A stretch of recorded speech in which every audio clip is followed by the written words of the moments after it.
everybody. Hi, welcome to Let's Talk Tuesday. Today, I am so enamored and so excited to be interviewing this wonderful, wonderful person today. Her name is Miss Vuyanzi Rodman. She's actually from Kenya, so I'm even like more. I didn't know that till just a few minutes ago. She's actually coming live from Kenya, so I'm really appreciative of her time. She is a transformational life coach, a TEDx speaker, and a best-selling author. Welcome, Vuyanzi. Welcome. Thank you. Thank you. Thank you for having me. And let me be clear, right? I'm coming to you live from Nairobi, Kenya. However, I am originally like a Jersey girl, a New York girl. Okay. Just it happened, and maybe we'll get to that part of the story. I don't know. But I decided to plant some roots here a couple of years ago. Cool, cool. Well, with that kicks off the first question. Tell us a little bit about yourself.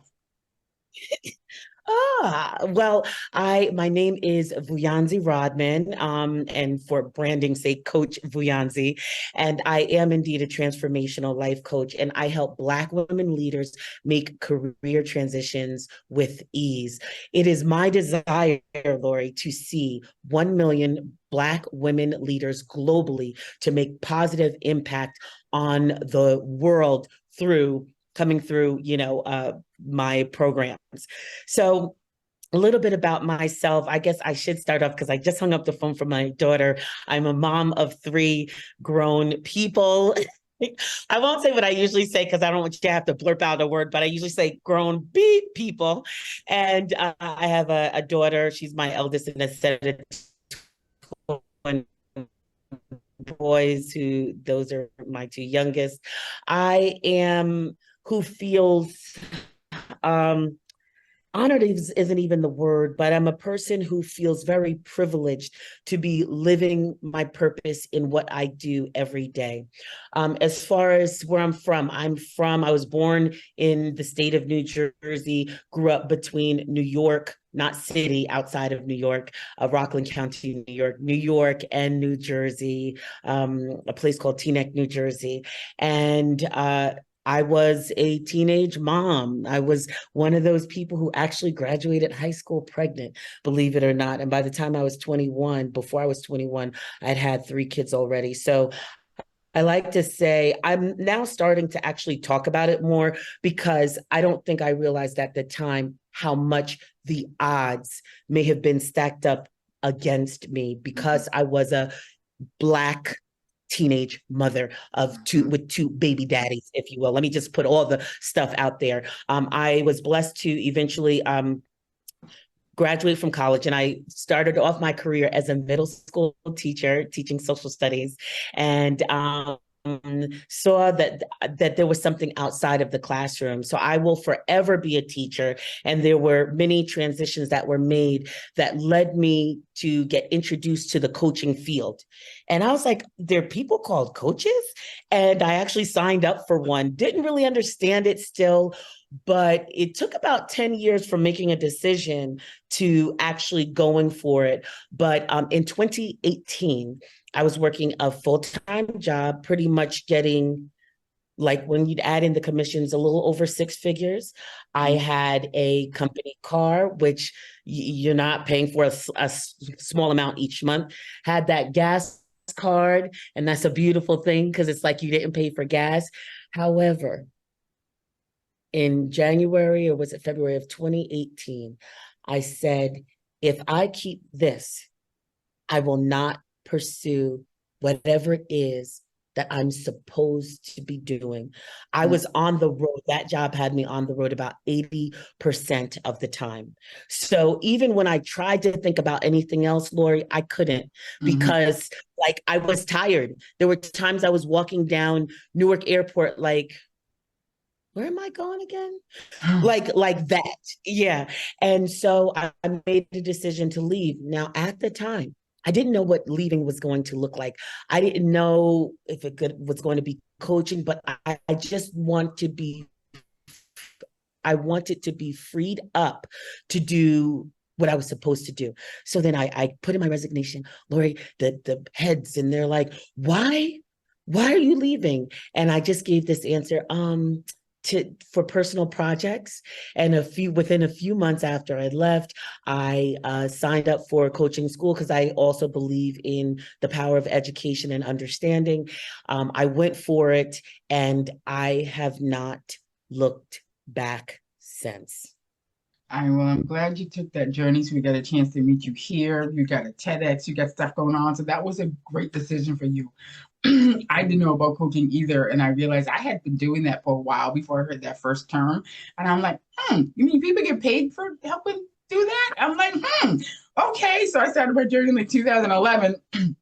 Went to coaching school, did 2016. So I agree with you. Like something clicked. I left corporate in 2021 to do my coaching full time. And people are like, what? I'm like, I want to do this. I'm older now. This is really something that I want to do. My friends and kids, family are like, you're crazy. I'm like, no, I'm not. Maybe a little bit, but I want to do it. So I feel you on that. Like you feel called to do this. Coaching is not something it's kind of like you're called to do this. You have that warning to help and help others get through what you went through. And you're right. Black, female, middle-aged, you hit all them statistics. You hit every single box. You weren't supposed to make it, but you did. So I'm blessed that you kept pushing through to make it. Thank you. What are you most passionate about?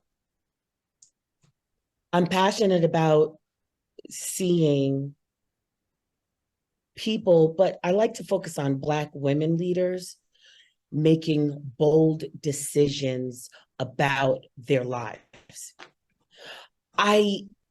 Over the years, and Lori, I'm sure as a coach, you've seen this. Everyone you meet has a dream, right? But let's talk about having a dream versus pursuing a dream. And for years, right, even before getting into the coaching space, when I would hear people talk about their dreams, I'd be like, I was like a dream catcher. So I'd say, oh my God, okay, you could do this, that, you could do this, you could do that. And they're like, okay, I just said it was here, like slow your roll, killer. And this is for them. But I noticed like when I didn't see people doing the thing that I knew that they wanted to do because they shared it with me, it almost like, and this is where, I actually have to be intentional about letting stuff go, because almost like saying, come on, I want this for you. You said it. So I heard it, I felt it, and I want this for you. So I'm passionate about seeing folks making bold moves, and the fact that I'm able to work in this field and help people be the doula towards their destiny, the destiny doula, right? I like that, destiny doula. I love that term. That's great. I love that. That's kind of nice coined. I like that. I might have to slip that in there a little bit, borrow that from you a little bit. You have been through so much. You've been through some trials and stuff like that. How do you overcome your fears? It's almost not fair to ask me this. You know why? Why? Because I've always been afraid, but I was as a young adult or teenager, there were that I may have been scared. All right, let me just do it. And so I do it like that. Now, as an adult, I'm not quite as reckless, number one. Number two, a plan. So there's this saying that goes, proper planning prevents poor performance. So a lot of times fear, right? The unknown into the known as best as you can. And then moving forward in it, even if your knees, and keeping your vision. Listen, I heard someone put it like this, and I'm going to say it in some sexy way because the way they said it was really sexy. But when people have fear of uncertainty, you can reframe that and say, wow, this is the chance to create something. It's the chance to use my imagination. So uncertainty is imagination in the reverse. Okay. I like that you didn't really have fears. You're young and you said just do it. And now you plan to you're planning now to get that resolution. That's different. That's a good shift. What would you tell your younger self? calculate your risks, please, young Mhm. queen. Yeah. Calculate the risk before you take them. And plan. Really, actually, it just goes back to the thing I just mentioned just now. I would say plan properly, calculate the risk, and then move forward. Because one thing is, I'm pretty happy about. I don't get caught up in paralysis analysis. However, a lot of people do. So there comes a point where, but there comes a point that you say, I can continue to analyze. However, I'm going to analyze and move. Analyze and move. Okay. Analyze and move. I hope I even answered the question. I went somewhere else with You that, did. but I hope that answers the. You did. Thank you. Analyze and move. Yeah, analysis paralysis is a very real thing that I have suffered from for years. And even though when I look back at all, I even have this exercise I give my clients, like 77 reasons why you are the and I make them list 77 things. And I did the list for myself one time with the clients. I came up like 110. I'm like, oh, I've done all that. Like you don't really realize everything you've done because you're so busy trying to make sure you're enough. And like I gotta have this. Like, I've done so much stuff, and I have so much stuff that I've done. I'm like, okay, Lori, stop learning. You have to take action. I literally tell myself every time I see a course, oh, I want it. I have to tell myself, no, you know enough. Stop. Just take the action. So that's what I'm starting this year. I like that. Analyze and move. Thank you for that. I like that. I'm keeping that one in my little toolbox of life. And Lori, can I just can I mess with you here a little bit Yes. for a coaching second? Can I have a coaching second? Yes, you Okay. can. So even shifting that. Thank you. I apologize for my internet being unstable. It's usually pretty good. Everyone's going to say it's because you're pretty good, but tonight it's messing up. Anyway, so say this, right? I heard you say, you raised your hand and you said, I have analysis paralysis. Mhm. And I'll say something that you already know, right? What is it? So 95% are actions, our behaviors, our feeds the fuel towards those things. So why not even change that narrative like right now? Like right now, like whenever that comes up to say I have that, which I'm sure it doesn't come up frequently for you to say that, but if it does, just changing it, not even to I used to have it, now let's say you wrote it down. So now I analyze and I move. Just even shifting and making it. And so now feeding that part of your subconscious mind who has run on the story of you being and an analyzer paralyzer or whatever it is, run on that story and just changing the story now for the rest of ever. Just a thought.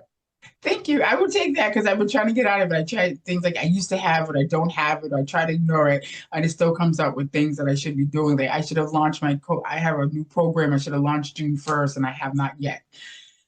I'm like, okay, girl, what are you waiting for? So I'm overanalyzing it. Is what I'm doing.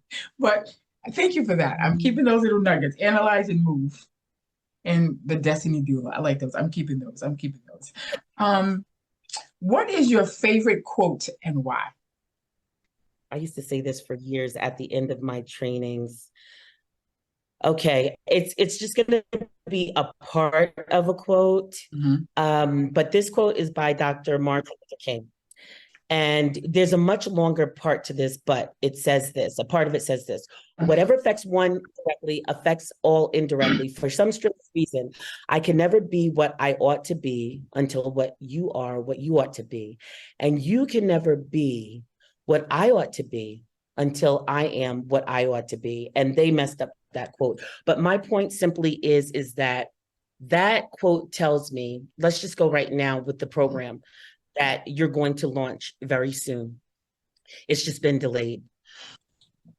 That somehow there's this web of interrelated structure, of interrelated destiny, that actually you not launching that is impacting me.